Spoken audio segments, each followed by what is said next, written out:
Почитувани гледачи, вие сте на програмата на КТВ телевизија. Емитуваме вести. 17 нови случаи на коронавирус во Тиквешијата. Едно лице од Неготино починало. Во последното деноноќие, заклучно до синоќа во Тиквешкиот регион, се дијагностицирани 17 нови позитивни на коронавирус на возраст од 23 до 86 години. 11 се од Кавадарци, 5 во Неготино и 1 случај во Демир Капија. Едно лице на 80 годишна возраст од Неготино е починато, информира епидемиолог доктор Ристе Јовановски. Во Кавадарци од вкупно 2159 активни се 511 случаи, а во Неготино активни има 308 случаи. Во тек на вчерашниот ден во ковид центарот на нашата болница се сместени 27 пациенти во стабилна општа состојба. Слободни се 33 болнички кревети, информира директорот на Кавадаречката болница доктор Диме Коцев. Најмалку еднаш во годината сите правни субјекти и институции согласно Законот за заштита и спасување се должни да направат проверка на исправноста на инсталациите за заштита од пожар, како и на противпожарната опрема и апарати.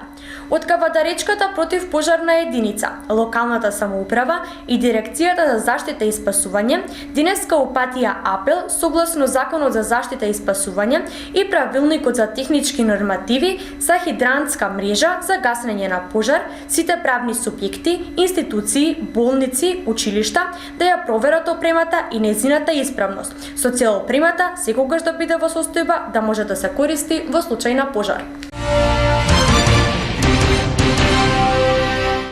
Денеска, 4 јануари, се навршуваат 78 години од зверското убиство на народниот херој Страшо Димитар Пинџуров. По тој повод, денеска повеќе делегации ја посетија спомен куќата на Страшо во село Ваташа и на неговата спомен биста во дворот на куќата положија цвеќе. Страшо Пинџур е роден на 5 март 1915 година во Струмица, каде што неговиот татко работел како учител. Потекнува од револуционерно семејство Пинџурови од Ваташа. Неговиот татко Димитар Пинџуров загинал истата година во близина на Криволак во месец октомври. Единствена хранителка и воспитувачка станала неговата баба Наца, на која ќе и остане приврзан до крајот на својот живот. Страшо по природа бил тивок и повлечен. Основно образование завршил во Ваташа, а нижа 4-класна гимназија во Кавадарци. По укинувањето на голем број гимназии во Македонија во 1929 година, Страшо Пинџур своето образование го продолжил во Србија, каде биле отворени специјални интернати за македонските ученици. Во Крагуевачката гимназија се изградува како напреден младинец и револуционер. Тука започнал да го пишува својот дневник во 1933 година, во кој ги потврдува неговите способности како литерат. Покрај другото тој ќе напише: "Јас ќе умрам млад, а гробот нема да ми се знае." Ова негово предчувство и на вистина се остварило. На 4 јануари 1943 година, на неполни 28 години, во просториите на Скопскиот областен затвор, како последица на силните измачувања, заврши животот на еден од најголемите револуционери и политички раководители на Македонија од времето на Втората светска војна, Страшо Пинџур. Била издадена наредба од бугарската полиција истата вечер неговото тело да биде однесено во непознат правец и закопано на тајно место. До денеска не се знае каде е неговиот гроб. На планината кај Макчелан на 24 септември 1943 година бил формиран вториот баталјон во Македонија, кој го добил името по големиот револуционер и борец Страшо Пинџур.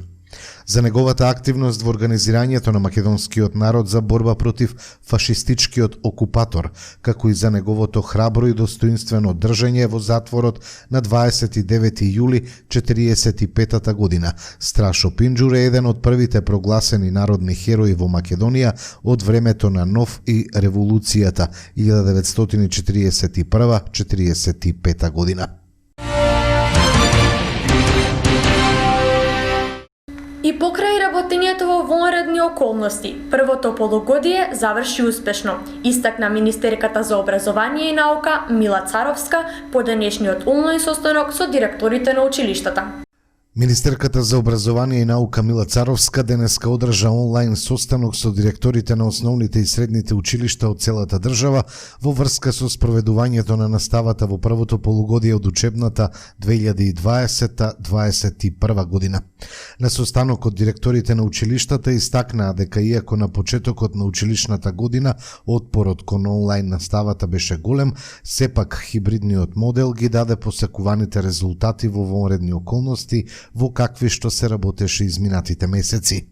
Со над 90% ученици кои што успешно следеа онлайн настава, со помалку од 1% активни случаи на COVID-19, кај наставниците и учениците кои посетуваа настава со физичко присуство и со редовна динамика на емитување на часови на македонски и албански јазик на националната телевизија, слободно можеме да кажеме дека успешно го заокруживме првото полугодие.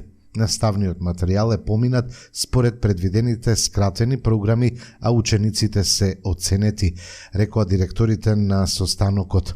Министерката Царовска потенцира дека со хибридниот модел на настава, онлайн, со физичко присуство и со емитување на часови на телевизија се постигна континуитет во наставата.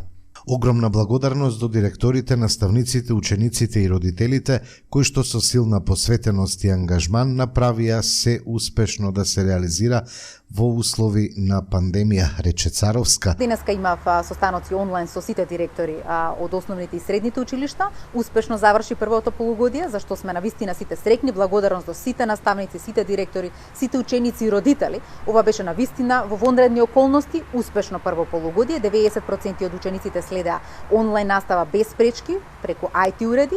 Имавме други 10% кои што следеа со достава на материјали и телевизија и секако имавме екстремно низок број на позитивни случаи за оние што следеа со физичко присуство. Ово укажува дека хибридниот модел кој што го согласивме заедно со Министерството за здравство и владата на почетокот на септември месец, а го спроведовме од почетокот на октомври месец, даде резултати и ние во континуитет имавме настава за сите ученици во нашата држава на различни начини. Исто како и за концепцијата и за онлайн учењето имаше многу реакции, ако се сеќавате, исто дискутиравме со вас медиумите и со наставниците и родителите и гледаме дека денеска самиот пристап кој што го имавме за онлайн учење дава резултати. Затоа уверувам дека и самата концепција за која што денеска дискутираме во наредната година ќе ги даде истите овие позитивни резултати. Комисијата за заразни болести пред околу месец дена мислам дека заседаваше по однос на тоа дали има некакви промени. Сметаме дека најбезбедно е начинот на кој што започне учебната година да продолжи во второто полугодие, се со цел да одржиме континуитет, а сепак бројот на позитивни случаи во образовен систем да остане на нивото кој што го имаме. Сметам дека и наставниците и родителите и учениците се прилагодија на новиот систем на учење и таа се одвиваше во континуитет и затоа останува засега тој став. Доколку нема некаква радикална промена во, да речеме, епидемиолошката состојба, секако дека Комисијата за заразни, Министерството за здравство ќе разгледува заедно со Министерството за образование и наука. Засега ставот е тој дека остануваме на истиот начин да продолжи и второто полугодие, на кој што сите сметам дека се прилагодија и се задоволни од спроведувањето. Со новата концепција за основно образование, ниту еден наставник нема да остане без работа.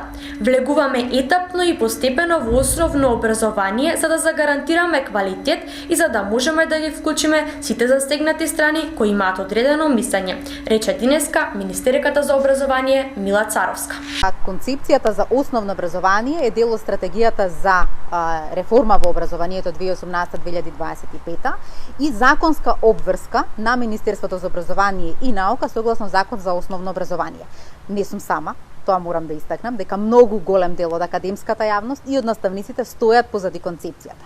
Но не би било очекувано да во нашето општество се случува одредена реформа која што е значајна и која што е голема, а без притоа да има дискусија и да нема спротивставени ставови. Јас верувам во демократски дискусии, јас верувам во коментарите на сите професори кои што ги даваат и тие се добронамерни. И дел од нив се конструктивни и тие ги земаме во предвид, за да на крајот донесеме што подобра концепција за основно образование која што ќе значи квалитет во основно образование за сите деца кои што се моментално во системот, но и за оние кои што влегуваат. Дали одиме полека? Да, апсолутно одиме полека, затоа што велиме влегуваме во едно или во две оделенија од целиот систем од 9. да речеме, 9 оделенија кои што се во основното образование. За разлика од претходни концепции кои што се менувале радикално и внесувале промена во сите 9 оделенија наеднаш. Затоа велам дека ние одиме полека. Имаше еден период на ширење на лажни вести, како е ова радикално, како се влегува сегде, како луѓе ќе останат без работа, како се кинува историја. Но мислам дека целата таа прашина спласна, вистината изби на виделина, сите имаат можност да го видат документот, да го прочитаат документот. Ниту еден наставник нема да остане без работа. Влегуваме етапно и постепено во основното образование за да загарантираме квалитет и за да секоја наредна учиме од претходната година и за да можеме да ги вклучиме сите засегнати страни кои што имаат одредено мислење. Овој концепт на учење го подготвуваат педагози, психолози и наставници од настава за да може врз основа на тој да се изградат наставни програми во кои што ќе учествуваат сите релевантни. Во наставните програми за историја или за општествени ќе учествуваат историчари, социолози, географичари. Во оние по природни науки каде што сме денес ќе учествуваат биолози, хемичари, физичари, затоа што наставните програми ги градат профилите кои што понатаму предаваат или кои што се во високо образование. Концептот на учење или системот на учење го градат педагози, психолози не само во нашата држава, така и секаде во светот и токму затоа најрелевантните се тука и тие даваат поддршка на овој концепт. Дебатата продолжува во моментот кога ќе ги согледаме сите коментари, кога ќе ги сумираме информациите кои што сме ги добиле од страна, а при тоа што е прифатено, што не е прифатено, ќе известиме јавноста и ќе продолжи имплементацијата на концепцијата. Председателот на владата, Зоран Заев, денеска ги посети новите простории на Министерството за политички систем и односи меѓу заедниците во рамките на новата владина зграда. Владата на Северна Македонија веќе втор мандат продолжува успешно да го надоградува концептот за едно и еднакво општество за сите. Нашето општество е изградено од граѓани со различни етнички, јазични, културни, религиозни или други особености кои се наше богатство. И сите ние, припадниците на различните етнички заедници, сме дел од нашиот мозаик наречен Северна Македонија и сите даваат личен и значаен придонес во развојот на нашето мултикултурно и мултиетничко општество. Доследно почитувајќи ги европските вредности, како влада обезбедуваме заштита на сите прашања кои се однесуваат на политичкиот живот и односите меѓу заедниците, почитувајќи го спроведувањето на правото на употреба на јазиците и писмата на заедниците и гарантирањето на заштитата на етничкиот, културниот, јазичниот и верскиот идентитет на нашите заедници. И со таа цел денес се наоѓаме во новиот објект на владата на Република Северна Македонија, каде помеѓу другите институции ќе биде и Министерството за политички систем и односи меѓу заедниците, кое беше основано со единствена цел на најдобар можен начин да одговори на потребите на граѓаните. Со обезбедување на просторното решение се обезбедуваат услови за реализација на работите што се однесуваат на функционирањето на политичкиот систем, реализацијата на стратешките приоритети поврзани со врските кои произлегуваат од рамковниот договор, како и обезбедување, координација и осогласување на работата на органите на државната управа за спроведување на овој договор. Реализирајќи ја стратешката програма и рамка, јакнејќи ги институциите, владата на Република Северна Македонија продолжува посветено да работи на општество кое не прави разлика помеѓу немнозинските и мнозинските граѓани, општество на еднаквост. Европските принципи и вредности се клучни на нашиот пат на кој веќе се наоѓаме и кои значат обединување и почитување на индивидуалните и колективните идентитети, грижа за различностите и ранливите граѓани, почитување на мултикултурноста и интеркултурниот диалог. Сега, повеќе од било кога, треба да работиме сплотено заедно, за да се направиме земјата подобро место за живење. Сега, со уште повеќе верба, посветеност и единство, да се посветиме на градењето европски стандарди дома. Тие стандарди значат одговорност и отчетност пред граѓаните во борбата за едно општество за сите, еднакво за сите. Значат безкомпромисна борба со корупцијата и криминалот, за да се обезбеди достоинствена живеачка тука, во нашата татковина. Тоа е во мандатот на сите министри и заменици председатели на владата. Тоа е во мандатот на целата влада. Верувам дека заедно ќе се движиме кон таа цел. Со акција 21 европските стандарди ги носиме дома преку искористување на нови економски потенцијали. Пресконференција на портпаровот на СДСМ Костадин Костадинов. Зад нас оставивме тешка година во која што се соочивме со светска пандемија од коронавирусот и секојдневна борба против здравствените, но и економски последици кои истата пандемија ги предизвика. Како држава навремено превземавме и се уште превземаме економски и здравствени мерки. И затоа успешно се справуваме со таквите предизвици. Со 4 економски пакети, вредни над 1 милиарда и 100 милиони евра, им помогнавме на граѓаните, на работниците, на македонските фирми, на нашето стопанство. Преку вистински и навремени економски политики помогнавме на над 400.000 граѓани. Спасивме над 100.000 работни места. Последниот податок од Управата за јавни приходи е охрабрувачки. Во декември 2020 година имало за 6% поголема наплата на ДДВ во однос на декември 2019 година. Ова покажува, почитувани граѓани, заживување на економијата. И тоа во време кога се случуваше вториот најтежок пик од коронавирусот кој сега веќе е зад нас. Во 2021 година како држава влегуваме со стабилна финансиска состојба, ликвидна и солвентна. Предстојниот процес на имунизација и конечна победа над вирусот во земјава, но и во светот се охрабрувачки процеси за нов економски напредок, за нови можности. Со стратешката акција 21, европските стандарди ги носиме дома и преку нови мерки, економски политики за целосно искористување на сите економски потенцијали кои ги имаме. Земјоделството, почитувани граѓани, има огромен потенцијал за државата. И ако го ставиме во функција и земјоделското земјиште, ќе се отворат нови можности за инвестирање, за нови работни места, домашна продукција и секако поддршка на извозот. Со ова се очекува прилив од 200 до 300 милиони евра.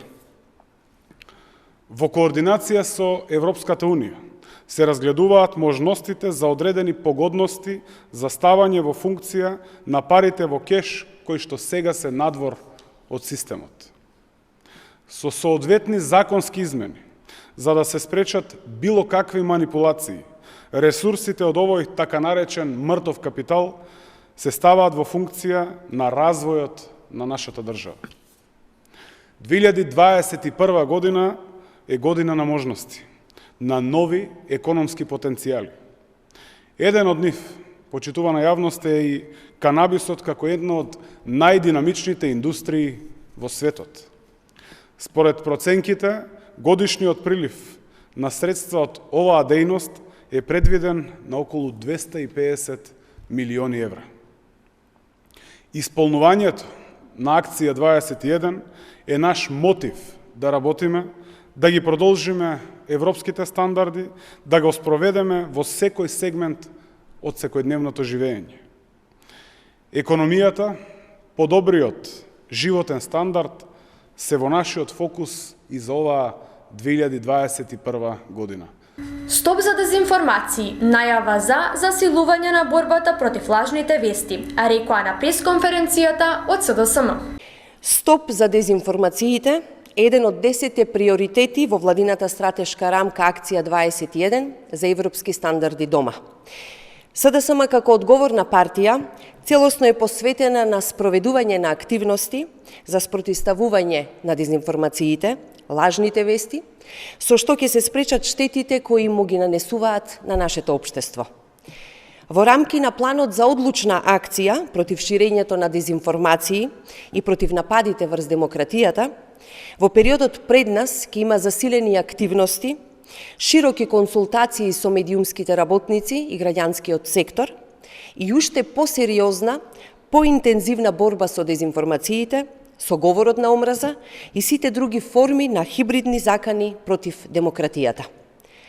Со овој план изработен е и протокол за кризни комуникации помеѓу Централниот владин комуникацијски сервис и министерствата, кој што за време на ковид кризата изминатата година значително придонесе во сузбивањето на лажните вести, кои во огромен број беа пласирани преку медиуми со сомнително финансирање и блиски до опозицијската ВМРО-ДПМН.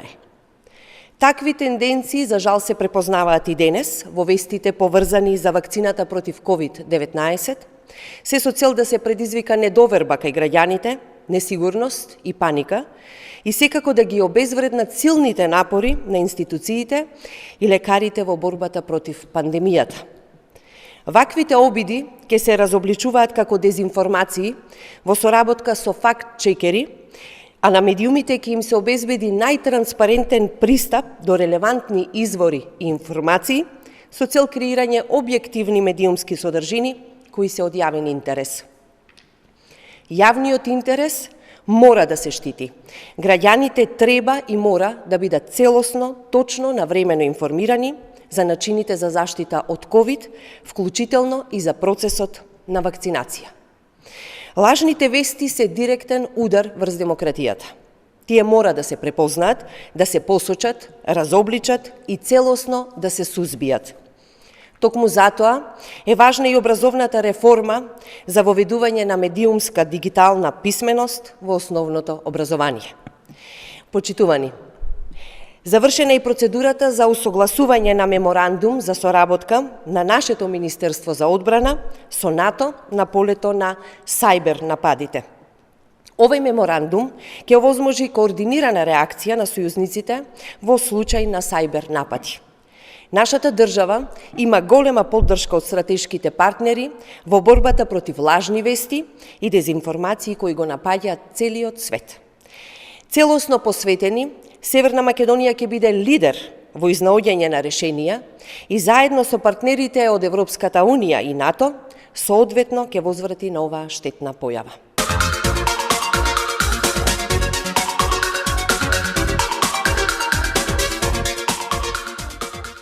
Времето утре сончево со мала до умерена облачност, ќе дува слаб до умерен ветер од југозападен правец. Температурата ќе достигне до 11 степени Целзиусови. Почитувани гледачи, вие сте на програмата на КТВ телевизија. Имајте пријатна вечер.